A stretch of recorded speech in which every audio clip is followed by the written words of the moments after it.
It's 9:15 in the morning. I have done the school drop-off. There's always something that happens, like regularly at the moment. It's the school tie. Yep, the school tie. I've got Kid A and Kid B. Kid B is 10 years old and he has to wear a tie to school. Now, I'm not being funny. Does anybody out there actually know what the point of a fucking tie is? Because I don't. I don't know what it's for. I never have known what a tie is for. Luckily, I don't have to wear one in any work I've ever done. But what the hell are they for? So this is how the morning went. I wake Kid B up at 7 o'clock. He stays in bed for another 30 minutes, then demands the shower's turned on for him, drags himself into the shower, stands there doing very little apart from just standing under the water, and eventually you get a shout from upstairs saying, "I need a towel!" He gets a towel, that's fine. Meanwhile, all his clothes have been laid out for him, all his PE kit's been laid out for him, his lunch has been made, everything he needs is done. Now, I understand this is probably quite normal for most kids, but yeah, it just adds on another layer on top of what we already deal with. He manages to do one thing for himself, which is get dressed.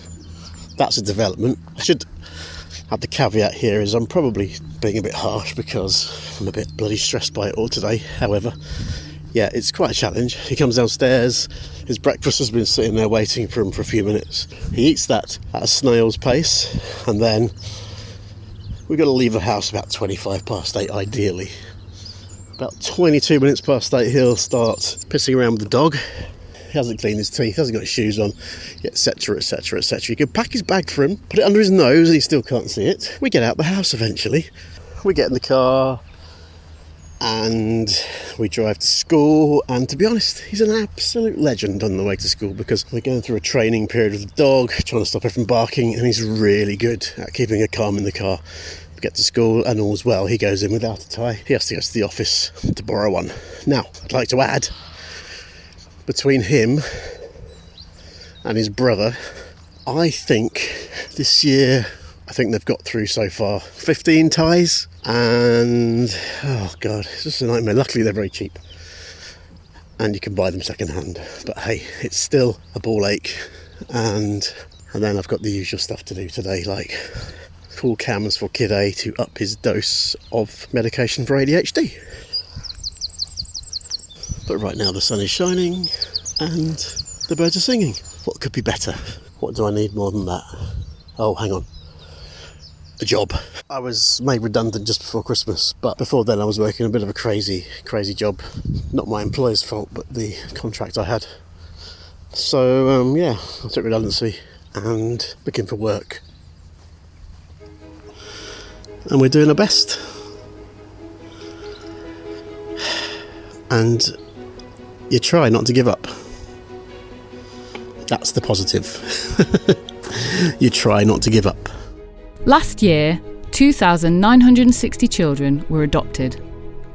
On 31st of March 2023, 83,840 children were in the care of local authorities. That's up 2% on 31st of March 2022. Then there are those awaiting placement. By the end of March last year, 3,150 children had an adoption best interest decision but were not yet placed. 2,220 children had a placement order but were not yet placed. This sits against a backdrop of a rise in the number of children being placed into the care of local authorities, up by 2% this year to an all-time high of 82,170. So, there's an imbalance. There are children missing out on a stable family life, something that's essential for early years development. But what is the reality for those that take the plunge and adopt? I don't know how you guys manage to work. I work occasionally. I know that would help me mental health. I work occasionally, help my brother-in-law out a little bit.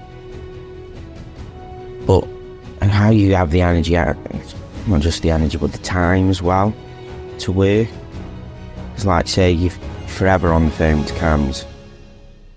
And it's like, you say, we try our best with our children. but none of the services really try their best. Can they really go to bed at the end of the day and say, I've done my best today?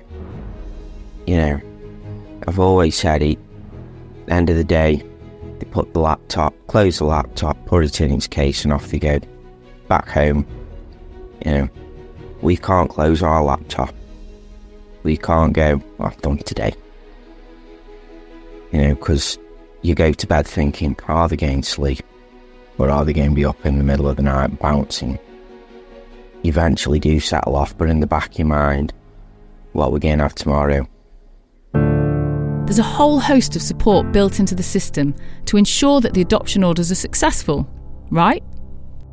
And when you were saying I'm going ring cams, I'm like sitting there crossing my fingers for you. They don't fill you with confidence because, you know, from Monday to Friday, cams are there. You know, hopefully you will get a phone call back if you're saying, you know, I really need a phone call, I really need to speak to somebody. But then Friday night till Monday morning, for children under 12, there's fuck all. The only thing you've got is 999. Police, please. Other than that, mental health wise, there's fuck all. And it's like, I'll ring the EGT team. Yeah, okay, we'll ring them. You ring them, they hear what's going on in the background, they go, call the police. Take them to the hospital. You end up in Heartlands, which is for adults. I end up locked in a room with your 9-year-old child. The system's broken from top to bottom. And, yeah, we're left picking the pieces up. Because at 6 o'clock they close their laptops. And on a Friday they don't open them again till Monday morning. But we will carry on doing his best. But yeah, totally get it, mate. You know, ADHD and trauma, it's... Yeah, they're with the forever family now, everything's okay. You're caught between the two as well, because if he's got his Nintendo, you do what you've been trained to do. You say his name, you give him time for it to register and for him to look up. No, that don't work. They're away with the fairies in their little world playing on the Nintendo. You take their Nintendo off him, and they kick 7 bells crap out of you. Such a difficult balance. And like I say, there's no frigging help out there. I'll go wake him up because we're running late, and he's not even awake.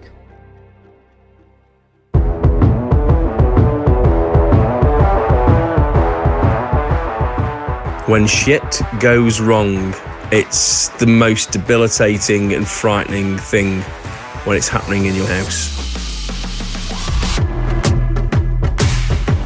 I've never felt so helpless as I did for 6 months last year. Fuck me, it was hard. I don't know if swearing is helping me to accentuate this, but it just seems fucking right. And incredibly, you know, my wife, Helly, she really did hold things together. I was nothing short of a waste of space. I had no resources.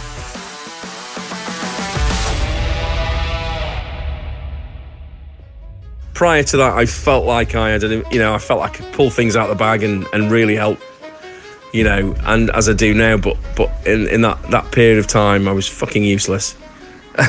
I just didn't know what, I just felt on edge all the time, compounded by work, compounded by what else was going on in my life with a growing business and all that shit. It was fucking hard, and during those times you have to dig deep and really want to do it. Otherwise, you know, it's a test of your resolve, test of your belief, test of your love for your family and your partner. It's a test of your own willingness to exist and function and, you know, all that crap. So hell, yeah, don't want to go back there again. It was a window into utter chaos.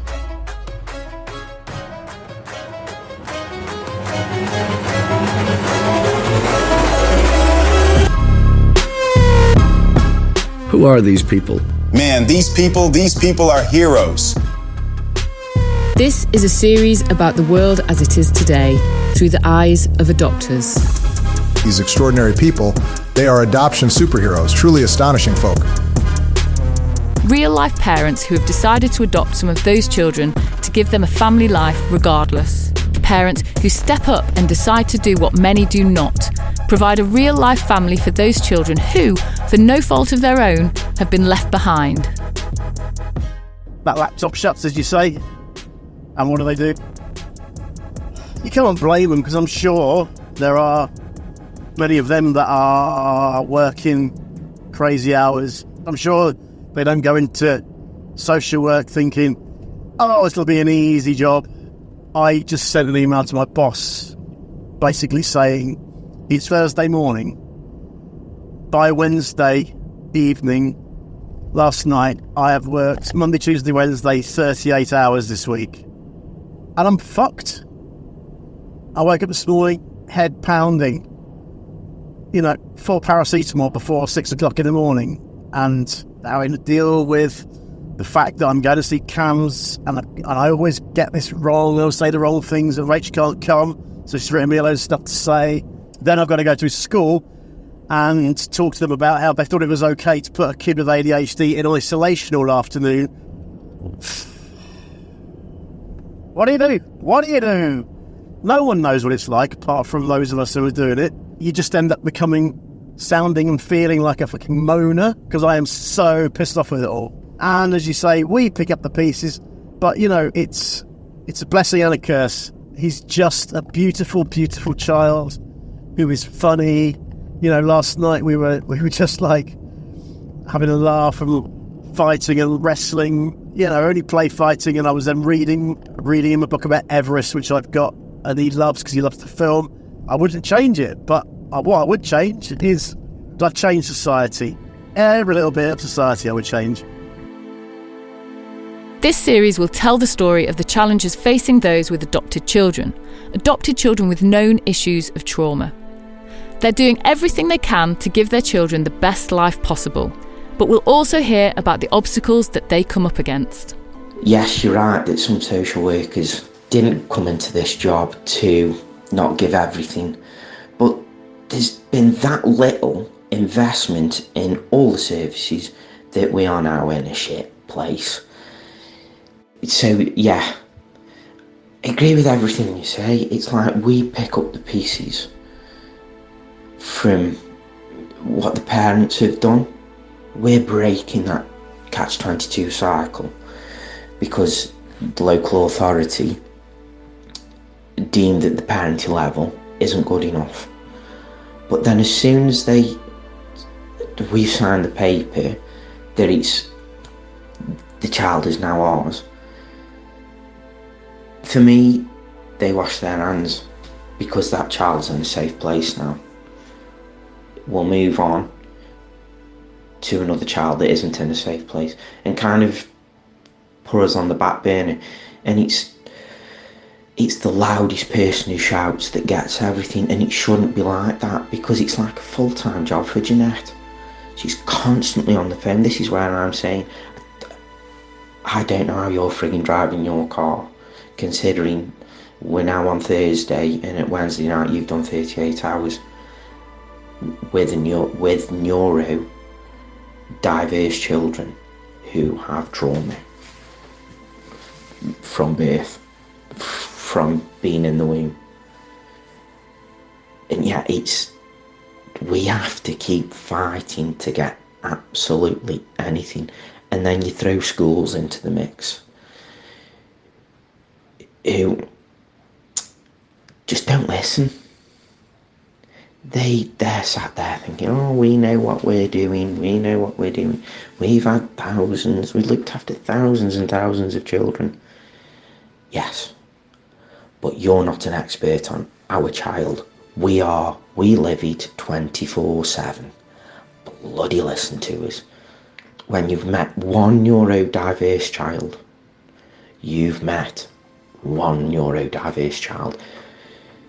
But these people who are supposed to be really clever think that they know our children better than us and try and put a round peg in a square hole. It doesn't fucking work.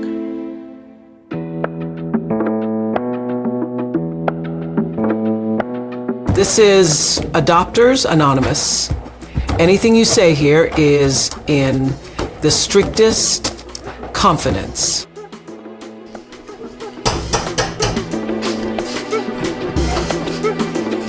Hello. Hello. Come on in. Sorry I'm late. Right, do you want a brew? Yes, please. Yes. Come in. Tea or coffee? Coffee, please, milk.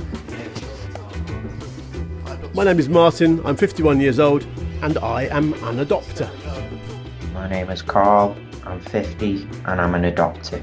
Right, so this is the professional stuff today. Right. It still works. Left it outside for a bit. Right, sir, take a seat. I pulled out the stops today, Carl. This is the studio in my back garden. Beautiful. It's quite peaceful, and you get a load of bird noise. Nice bit of colour as well. We should take stock a little bit and let listeners, if we have any listeners, know exactly what we're doing and why we've decided to do this. Let's begin by talking about how this group started and what it is. So I first met you, along with several other blokes, at a party. Yeah, I think there were a few reluctant blokes who attended that party. Me? Me. Definitely. You know, our wives, especially my wife, said, "Oh, we're going out, you know, meeting other adopters. We're having, you know, a few drinks, something to eat. It'd be nice, you know, a bit of networking." And I was like, no, that doesn't really do it for me. I'd rather sit in and wait for match of the day. But the benefits now, of obviously, they're unbelievable. You know, I've met a group of blokes who wear the same shoes, walk the same walk, and this WhatsApp group is just huge support. Adopters Anonymous was conceived by the group mainly because all the men involved found sharing their experiences and expressing how they felt so helpful in lifting the burden. Adopting can be a lonely experience and very isolating, simply because the challenges presented by their children are not the same as those experienced by their friends and family, as Martin and Carl explain. I think the idea was we, through the group, share stories that make some of us laugh, sometimes makes us cry. But you're not judged. You're not judged, and this is the everyday experiences that we have. I remember there's one story which I'll tell very briefly. The sort of thing that enters the chat is that, you know, mornings here, really, really hard, getting the kids to school. Everyone's flustered, everyone's trying to get out of the house at the same time, everyone's trying to get everything arranged. And we've got to be at the house by about 8:25, and I think it got to about 23 minutes past 8, and everyone's ready. Where's our eldest? Couldn't find him. Came into the garden. Here he was, in the back garden, mowing the lawn. This is what I was saying to you, why I was late today. You know, it's like, what are you doing? Well, if I do some jobs, I might get some money to get some V-Bucks for Fortnite or some sweets. Oh, V-Bucks. Oh, for God. That's a whole series on its own. But, yeah, so that's exactly the sort of thing. And it was kind of like, you know, you share stories like that, and you just think, I'm not alone. There are other people in the group who have got equally hilarious stories, but I'm not going to steal their thunder because that's a treat that's in store. Children who have experienced trauma or attachment difficulties may exhibit behavioural challenges which can be stressful for adoptive parents. Adapting to a new family dynamic can sometimes lead to feelings of isolation and reduced social support. Your support network kind of drops through the floor, doesn't it, at the beginning of this journey? And people, you know, do want to help, do want to talk to you, do want to hear how you are, but don't quite understand what you go through. Just like you, I mean, Rach had been meeting up and having coffee with, so I think she probably came to the group late because we moved here from Bristol, and although we know the area, I think I'm not very good at integration. Yeah, I think people say I'm an acquired taste, but anyway, so she started getting involved with other adopters, and they've got a WhatsApp group, haven't they? Yeah. So again, I was invited to this party, and I was just thinking, oh God, do I have to? What do I wear? what do I do? Yeah. And the usual response from me is, I'll get drunk and it will all be fine. So we arrived at the house, and there was staff there taking our coats and giving us champagne. Yeah. And I was like, oh, okay, I can get into this world. It's fine. All those feelings and fears I had, straight out the window. Anxiety, sweating palms. Ooh. Oh. There was some lovely food there made by Chris, one of the other guys in the group. And I think it was then the penny dropped a bit that I'm talking to people here who aren't going to say, okay, well, you're doing ever such a good job, aren't you? Well done for adopting. It's so good, isn't it? Yeah. And I'm used to that conversation where I look at them and say, yeah, I know. But secretly I'm thinking, oh gosh, where do I begin about this kind of what you've just said? And yet the reason we moved back to where Rachel's from in Staffordshire is because her folks lived here, and we realised early on that no matter what friends we had where we were in Bristol, it wasn't going to be the same in terms of we need on-hand support to help. Yeah. And really, really good friends who I would see all the time, regularly. I don't see them anymore. No. And it breaks my heart, I have to say. It does break my heart, but our children can be a handful, and people who don't understand what might be going on in their heads and how to parent children with different needs, but they are just different. They need a different approach, and they take up 100% of your life. Yeah. And definitely, I can't drop everything and go to the pub and say, right, let's just go back to how we used to be, because I used to love that. I used to just have a great life of just, without a care in the world in many ways. I think we still have a great life, but it's slightly different. Maybe not slightly different, but it is different. Going back to that party, I had that bit of, maybe not on the evening, but a little bit after, I had that realisation of the benefit of what our wives had with that group. Yeah. And it was like, yeah, okay, I'll admit once again you're right. And it was good to network with these people. Yeah. We've had to parent differently. Yeah. We've got 2 biological children. There was different parenting techniques between them two. Yeah. So we've now got a different technique to parent our son. So my mum, I know, struggled because I've recently put myself in her shoes.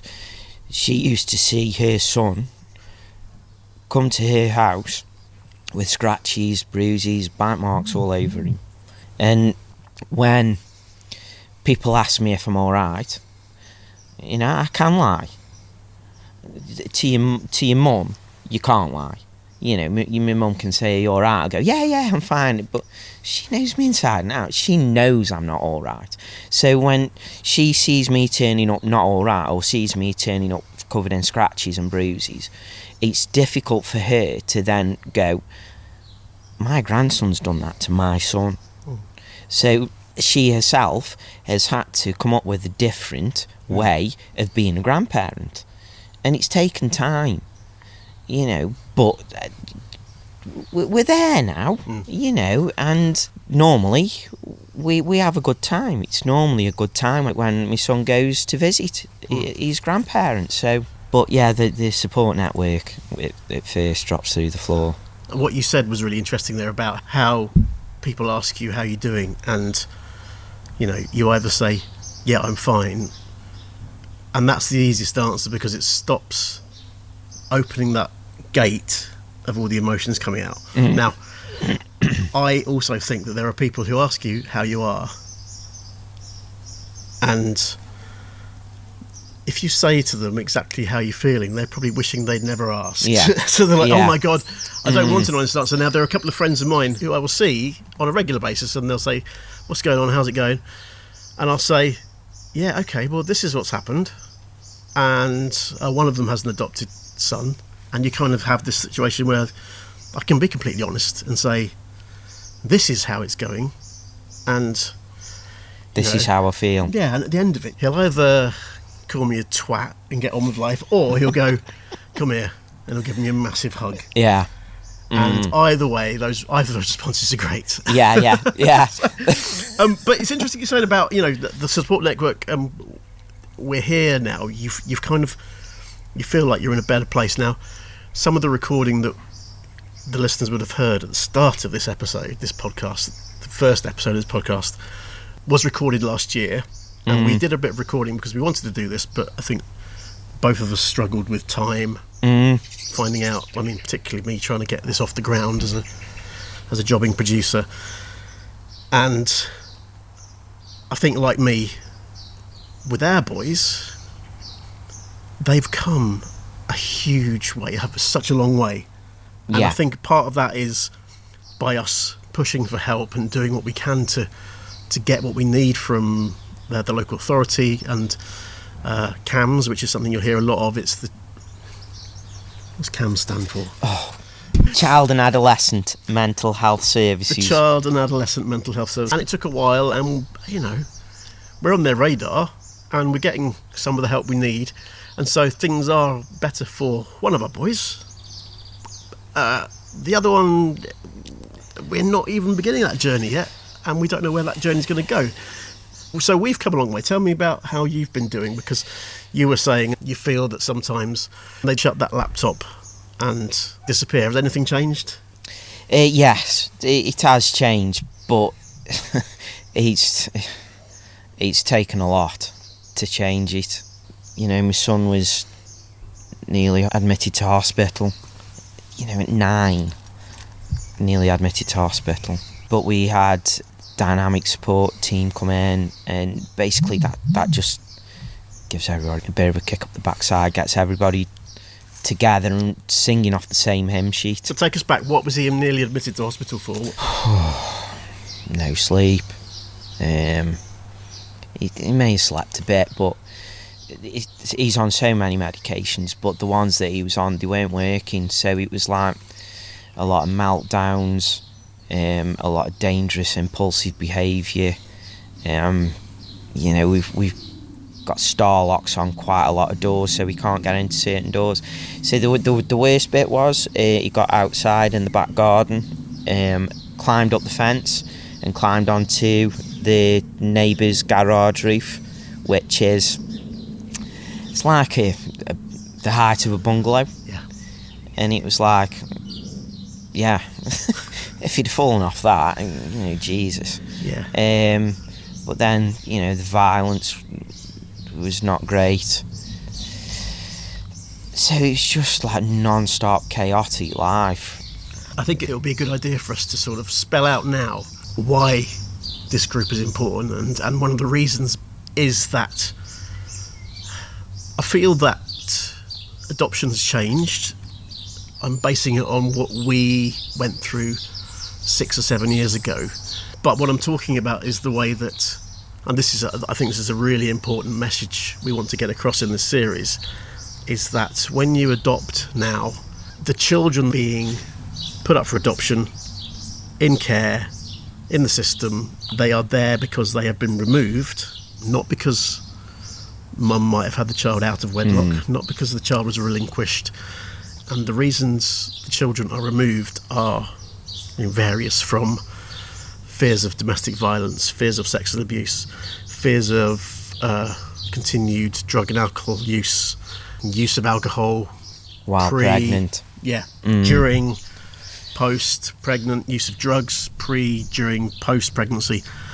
All of those things have a massive effect, and they are some of the symptoms that shape the children in the adoption system. I'm sure there are hundreds that are okay and just maybe won't show any symptoms, maybe, but is that your experience as well? Is that what you've seen, or am I just... The reasons were out of wedlock, underage, or a different coloured skin. Yeah. Whereas now and for me, for us personally as a family, it's the alcohol side of it. that it is the worst bit, because you can't repair that damage. That's lifelong damage. But then,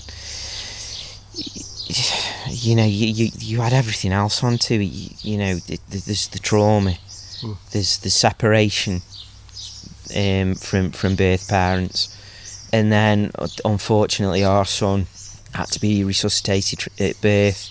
So that's the autism. And then ADHD comes in, and I mentioned to you before, he's like a little pickled onion. Yeah. So many different layers. And hopefully, I'm not saying there aren't going to be more layers of that pickled onion added on, but hopefully at the minute, with the medication he's on, with the school he's going to, we're just a small pickled onion at the minute, and hopefully that can continue, because like you say, where we are now from where we were 12 months ago, you know, touch wood, we're doing okay at the minute.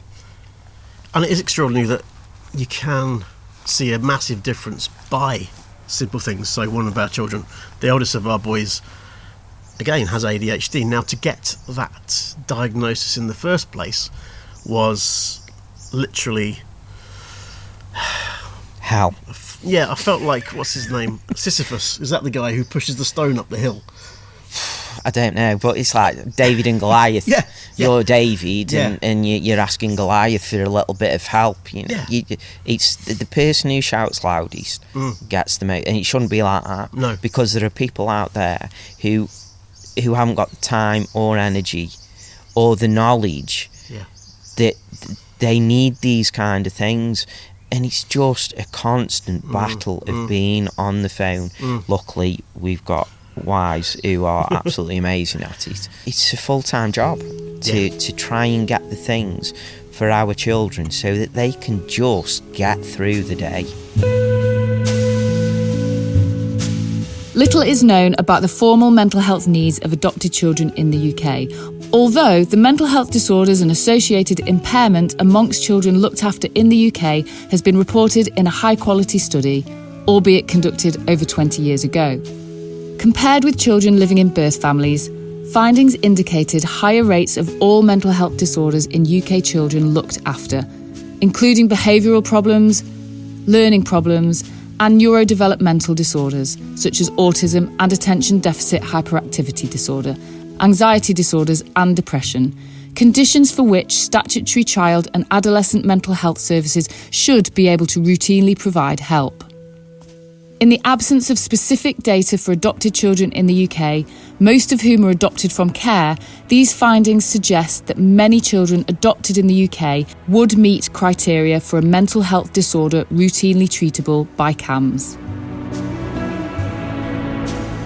I remember when I finally got my foot in the door at CAMHS, and I literally got my foot in the door and thought, right, I'm not going to let this door shut, because they tried to shut the door. We took us ages and ages to get a referral for a start. I think it was at least 12 months from the initial, okay, we need to get something looked at, to actually filling in a form. It wasn't even seeing the child, but filling a form in, sending the form off, and then getting it back, and then it coming back. And I remember opening this letter, and it said, on the evidence that you've presented, we're going to close the case. And I thought, hang on a minute, my foot's still in the door here. Yeah.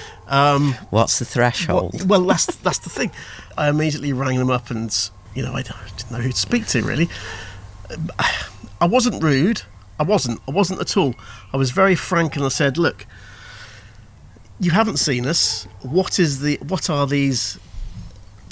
Once you've demonstrated you've done everything you can, how do we move on, and what does that involve? And I finally got through to the right person, who said to me, okay, well, you have to do these various parenting courses. And well, it's interesting because in the moment I'm not always the brightest at having the right answers, so I kind of okay, and just send it to me in an email so I can read it and have a look at this. So that's what they did, and I looked at this, and there was more forms to fill in, and I looked at it, and I thought, in order to adopt our boys, we had to do so many courses, and we went on to additional courses Yeah. during and after the adoption was complete. And so I thought, well, okay, some of these courses you're suggesting we've done. So I went back to them and said, listen, I seem to have done these courses. And they kind of went, oh, you have, haven't you? So then what happens then? Oh, right, that's a good question. And I'm sure, I might be wrong, it was at least another 9 to 12 months from that initial assessment to getting a diagnosis. And again, I remember asking the guy who we saw the first time at CAMHS, what's the process? How do you decide who's got ADHD and who hasn't? And he said, well, yeah, you said that word threshold, that there's a threshold. And I said to him, so what determines that threshold? Could it be funding? And there was a kind of unspoken yes. Yeah. And I said, so what you're saying is my son may have ADHD, but he might not have it bad enough to get what he needs. What he needs. The fact is, he did have it bad enough.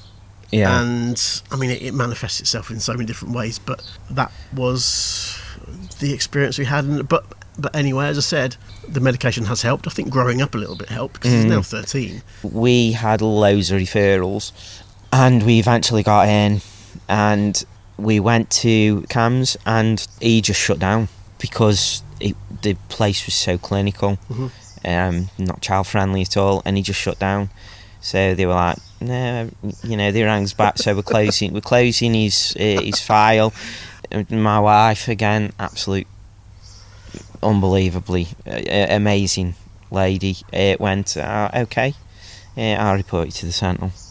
And funnily enough, that was a Friday. So that's the local newspaper. So that was a Friday.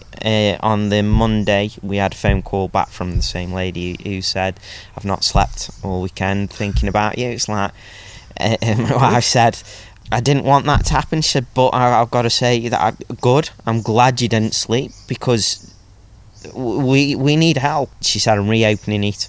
We'll see you again.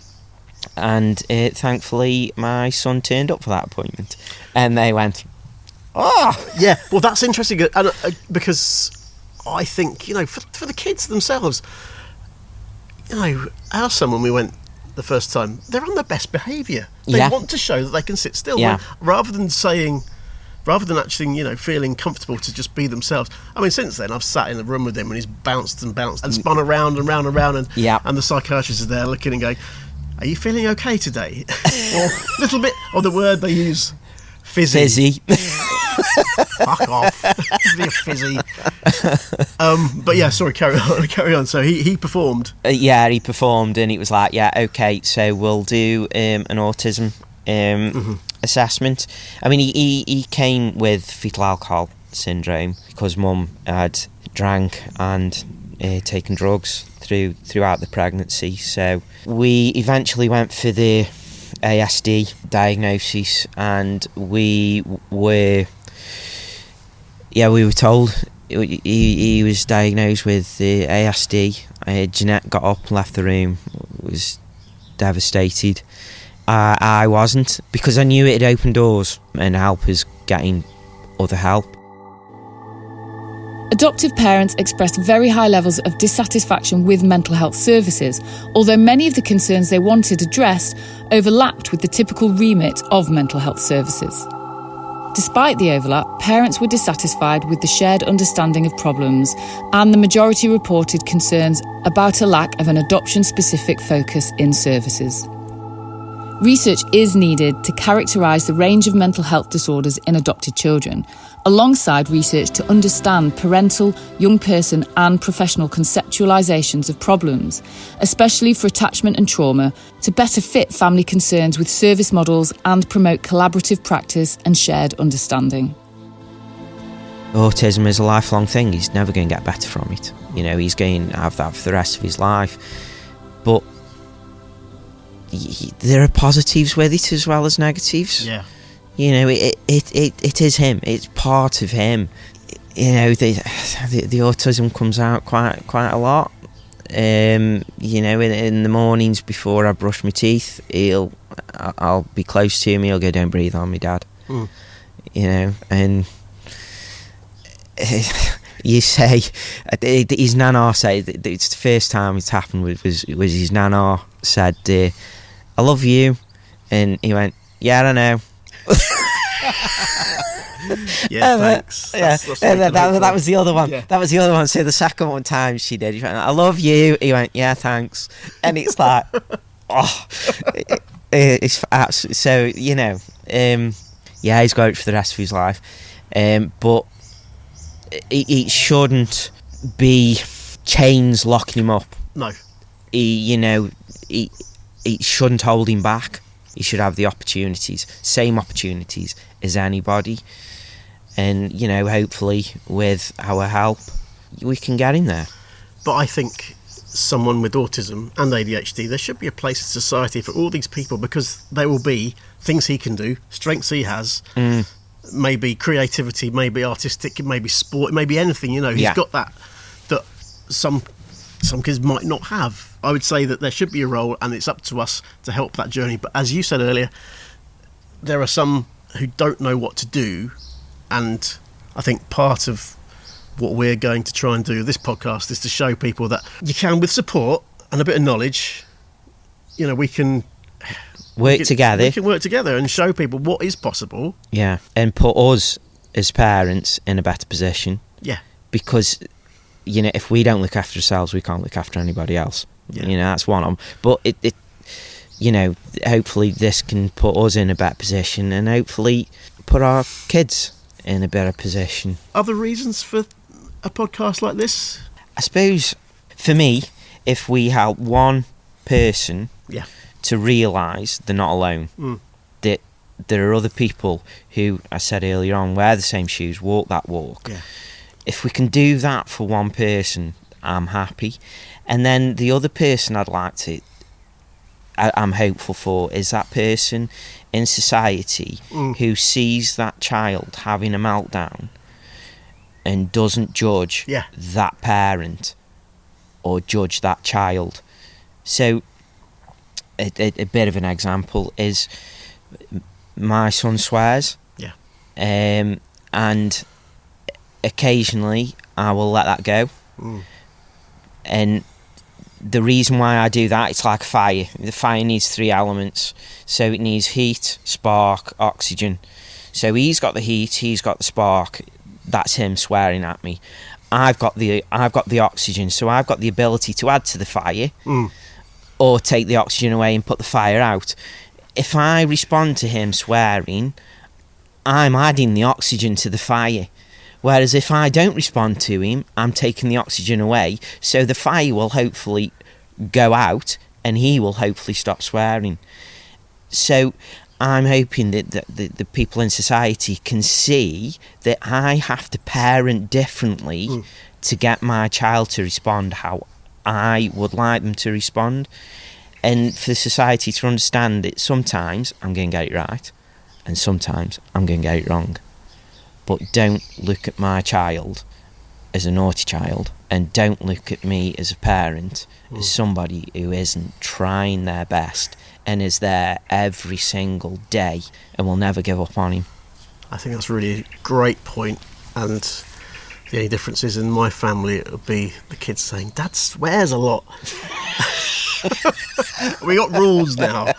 But you're right, and but I'm sure there are moments where you've been in the middle of a meltdown and you just want to either run away, which you could never do. No. Or just say, for crying out loud, which again you can never do. No. And I think that third way, where you just let it happen, try and stop it in a very kind, calm, gentle way, and then there are all these therapeutic parenting techniques which we'll come to in other episodes, I'm sure. But like you said, you are going to be the one that has that child's interests and that child's back for the rest of their lives. And I say this to the boys, you know, we've had a challenging couple of weeks on half term for various reasons. Not hasn't been too bad. It's been okay. But as will become apparent with my boys, it's quite a constant low level of, you know, disruption. It's like, oh my God, I'm on edge the whole time. But do you know what?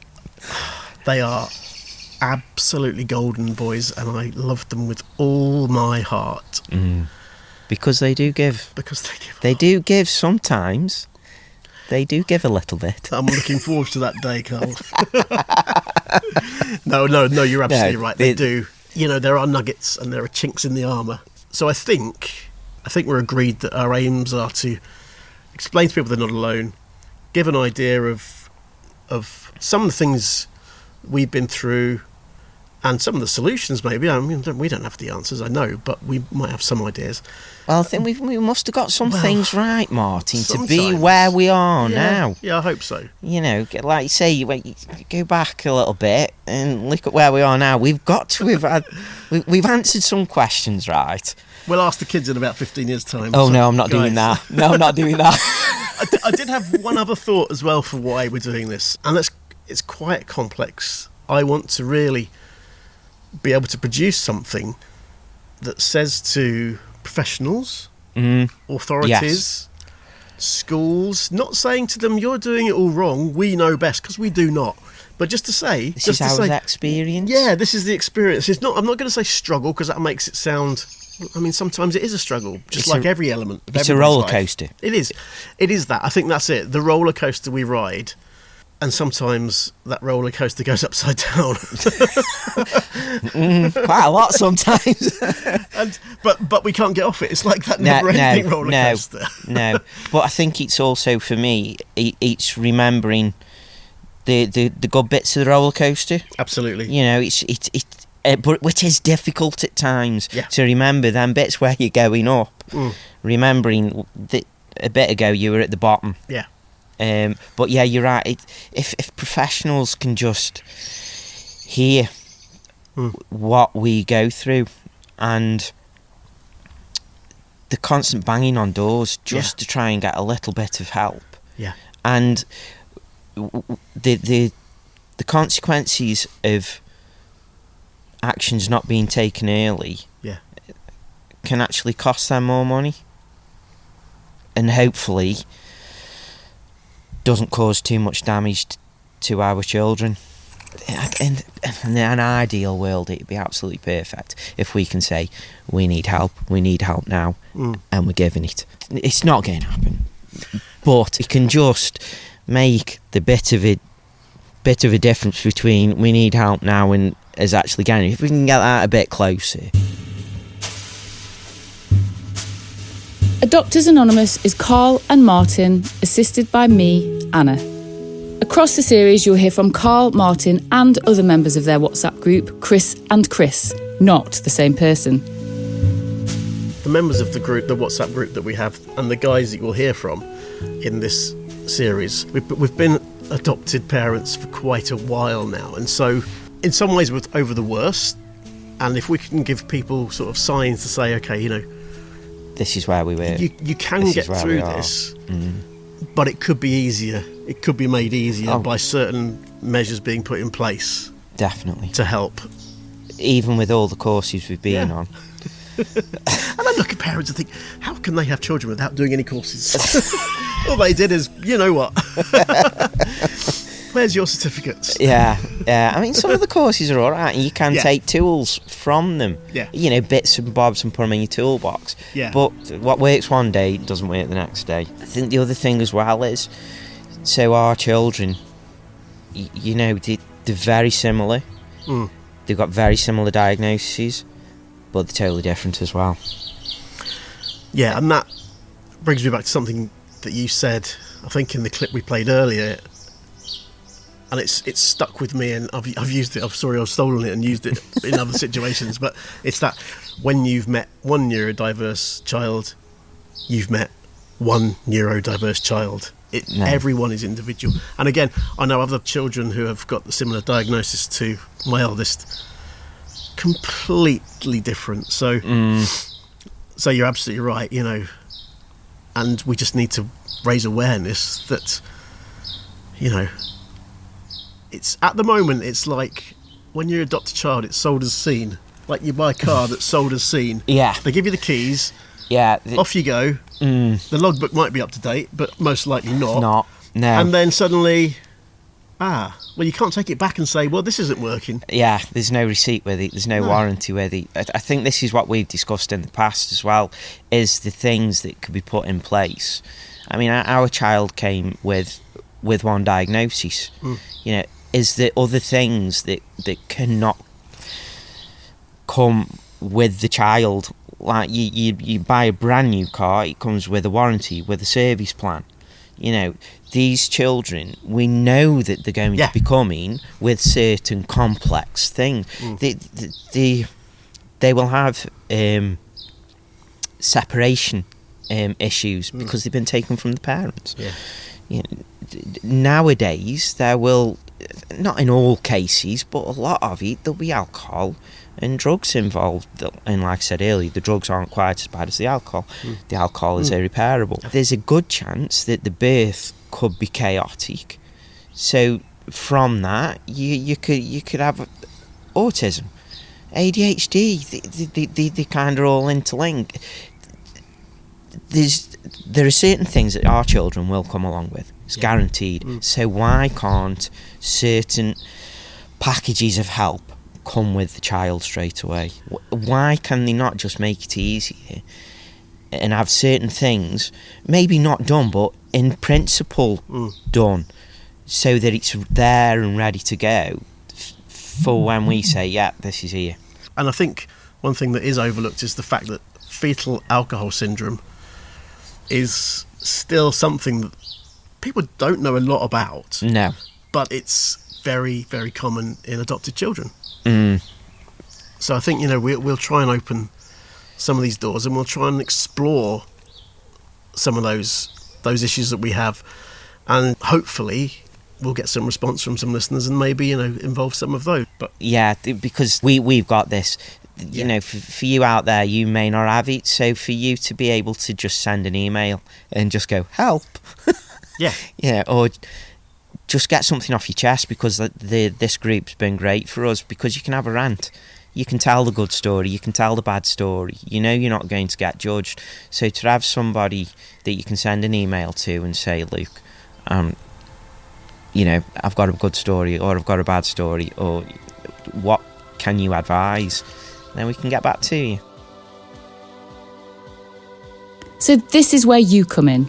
We want to hear from adopters, potential adopters, friends of adopters, and we can promise 100% anonymity. We'd love you to share your experiences, tips and views on how adoption is today. In return, we offer zero judgment and 100% support. And we're not going to bamboozle you with technical medical terms. And I think, you know, giving practical examples of what's happened in our lives and things that have happened. I remember just like looking for answers the whole time. The minute we got the kids and there were issues that arose, I was just like, there's got to be something here. There's got to be a book that tells me about this. I found one book so far that was recommended to me by a mate called How Not to Murder Your ADHD Kid, which is absolutely brilliant. It gives scenarios, because the author has ADHD herself, and she gives practical situations and scenarios, such as why won't they get off the video game, what happens if they steal, what happens if this happens, what happens if they are constantly rude to so, and then she goes into every sort of very, very basic scenario and says, this is why they're doing it, try these things. And it's really, really quite good. And, you know, as I said, we're not going to bamboozle you with science and say you've got to read this book called The Farthest Reaches of the Mind by Maslow, because I've read that and it's really hard. We just want to give people that kind of easy to follow advice and help. We don't have the answers, as I've said, but we'll do what we can to help. I mean, a lot of the time you don't have time to read books. No. No. The experiences you've heard in this podcast are purely the experiences of those who've contributed. In this episode, that's Martin, Carl and Chris.